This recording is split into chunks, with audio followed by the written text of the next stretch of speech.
Welcome to 2084. Hi, we're Blooper Team, and today we want to walk you through the cyberpunk dystopian world of our new game, Observer. If you played our first game, Layers of Fear, you know that we make a different kind of horror. Something a bit more cerebral, emotional, and psychological. We like to call it hidden horror. I'm with the KPD, if that's what you're asking. Seriously? We haven't had a cop around these parts and... We think of hidden horror as a subgenre. There are a million different types of action games out there, but you don't see that kind of diversity in horror games. Most horror games are designed completely around survival. Someone or something is trying to kill you, zombies usually, and you must survive, using whatever weapons you can find, like machine guns and grenade launchers, and the occasional machete.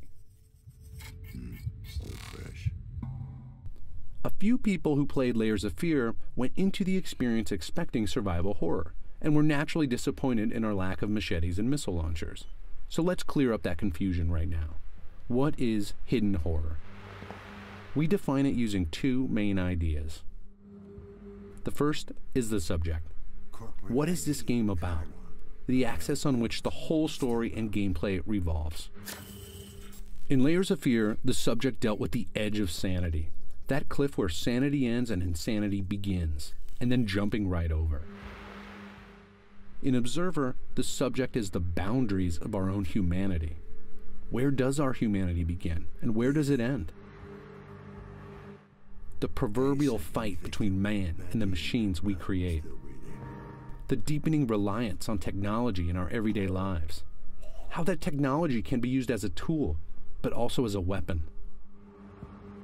Don't be afraid. After the subject, the second element of hidden horror is catharsis. We want to scare you in such a way that you are going to feel a release. We want to draw out the horror that hides within you. The horror that hides within us all.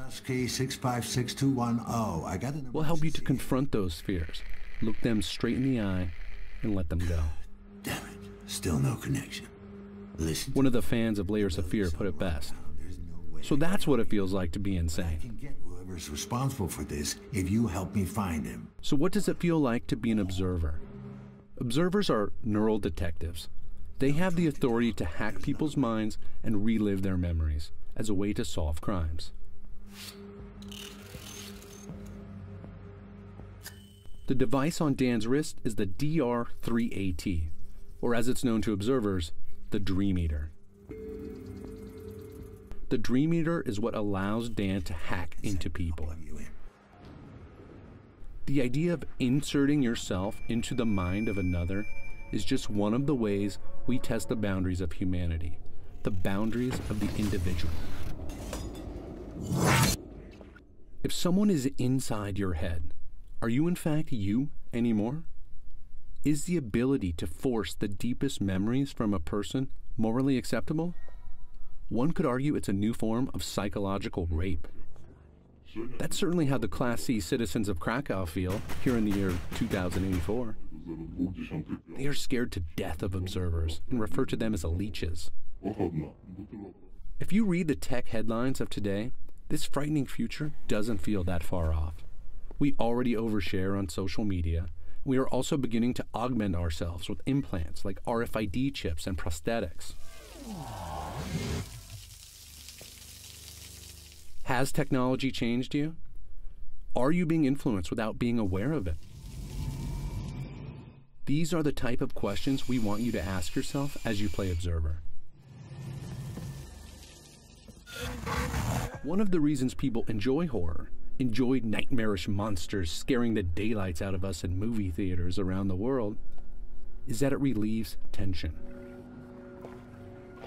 That's what catharsis is, emotional release. But in games, you make the choices. You decide what happens. That's much more powerful than simply watching a movie on a screen. You experience and interact with the horror yourself. Because of this, you are constantly asking yourself as you play, why am I afraid? Why does this feel wrong? What am I really afraid of? In this dystopian future, if you really stop and think about these questions, you'll experience what we like to call Catharsis 2.0. This is a release from fears you didn't even know you had. That's some next level catharsis right there. Is it morally acceptable to hack a person's mind? Even if the person gives their consent, the observer will have complete access to that person's entire memory. They can find, take, and use whatever they want.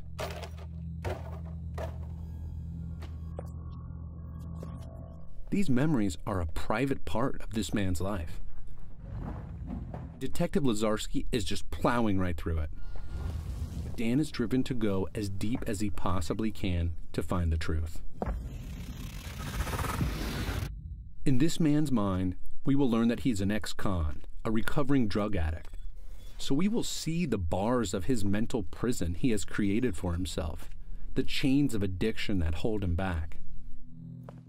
Some people may rush through this and not notice. But those of us who stop and think about what we are seeing will experience something quite a bit more nuanced and layered. Everything is a symbol. Everything has meaning. The question is, what does it mean to you? At its heart, Observer is a mystery, and you will no doubt have a lot of questions building up as you play. These are your questions. If you stop and think about them, you may find your own answers, and maybe even a bit of release. That's the kind of horror we want to make at Blooper Team. That's hidden horror. Thanks for watching. We'll have a lot more Observer to share with you soon, and we can't wait for you to play Observer for yourself when it releases later this year. Until then, ask yourself, what would you do if your fears were hacked?